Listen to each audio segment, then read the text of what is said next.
if you're living my life or any life close to it, time is always short. And so anything that you can do to maneuver time from one place to another can be an advantage. Slow cookers can do that for you, and that's what we're going to look at today. I'm going to make a slow cooker stew with sweet potatoes, which are currently known as the powerhouse vegetable of all time. And we'll talk about why in a little bit. But the slow cooker manages to save you time because it cooks over a period of time, so you do your work ahead, and then when you're short on time, you come straight to the food. What I have here is 1.5 pounds of lean beef. And make sure that you trim it ahead of time. That makes sure that the fat content is lower in the food that you eat, and you don't have to trim the fat later. I've also got about 3 tablespoons of flour, about 1/2 teaspoon each of salt, or excuse me, 1/4 teaspoon each of salt and pepper. And I'm going to close the bag up here and just shake those together. Now the reason to have the flour on here is that it's going to help thicken later on, and it's also going to help develop flavor.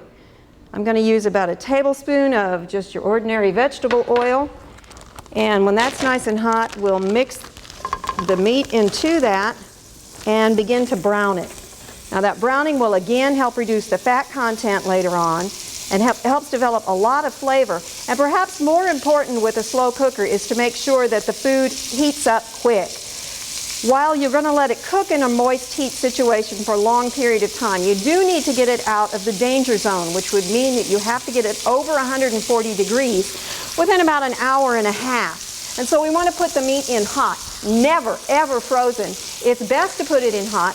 Raw is okay as long as it's thawed or fresh. Also to this, I'm going to add, about 1 medium onion that I cut in half lengthwise and then cut into about 1/4 inch slices. And we're just going to let this brown nicely to develop the flavor, remove the fat, and decrease our risk of staying in the danger zone too long.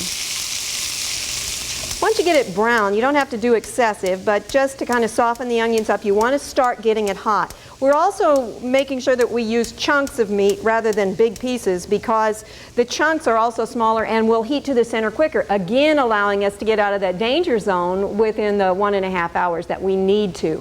Our final temperature that we need to get to is 160 degrees, but we've got to get above 140 in 1.5 hours. And you should check with your thermometer to make sure you can do that. The next thing that we're going to do is load the slow cooker. Now, if you have a small one, like I'm using here, I recommend that you only use half of the ingredients that this recipe calls for because it really is designed for a larger cooker. You should fill it somewhere between 1/2 and 2/3 full, and all the food should be covered with liquid. And as you load it, the vegetables should go on the bottom, particularly things like root vegetables. What I've got here are the sweet potatoes. And one of the things that you may have discovered with sweet potatoes is that if you don't use a stainless steel knife, they'll darken. And if you let them sit out very long, they'll darken. And you can slow that down by putting some ice water on them. We never store them in the refrigerator if you're going to cook them because they can develop a hard core. But if you're going to use them in a short length of time, or if you want to eat them raw, you can cover them with ice water for 10-15 minutes and store them in a baggie.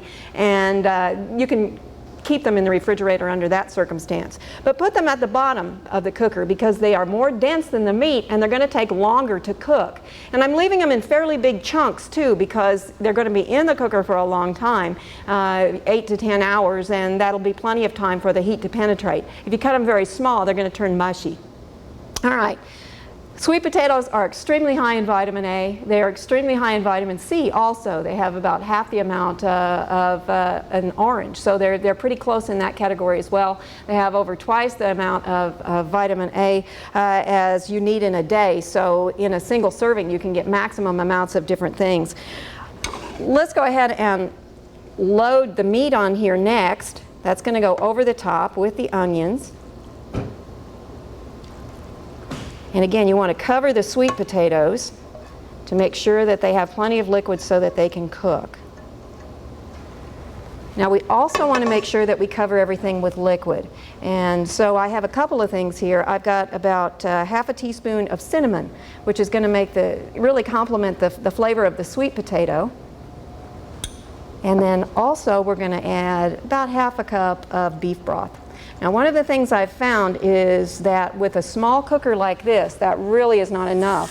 Surprisingly, you'll have enough evaporation. Particularly if you're cooking on high, you're going to want to add a little bit more liquid to that to make sure that the sweet potatoes are under it.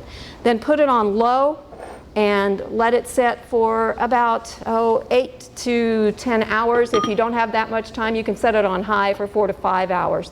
And at that point, when you've got about half an hour left, you can come back and add the last couple of ingredients. And we have one over here that is already at that stage that's been cooking for quite a while. Now, one thing I also recommend that you do, particularly if you've got a white lining like this one, is you notice how things begin to cook on.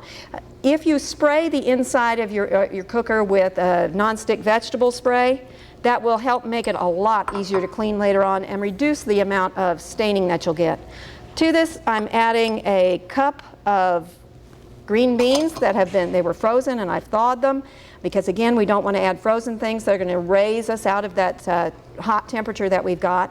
And also a cup of frozen peas that we're thawed out here. And this is then going to cook on low for about half an hour or so. If you don't find that they're not quite done at that time, raise up the heat. This you would do right at the last minute while you prepare a salad, while you change clothes, take a shower, talk with the kids, read the paper a little bit, throw those in there, and then you're ready to come back in just a short time and have something to eat. And we're going to look at how that looks in just a moment. Slow cooker stew with sweet potatoes. Keeps your house cool, your stomach and your body warm, and if you have any left over, it freezes very well. For Oklahoma Gardening, this is Barbara Brown. We hope you enjoyed this video. It's part of our OK Gardening Classics YouTube channel. You can also find more recent videos on our Oklahoma Gardening YouTube channel.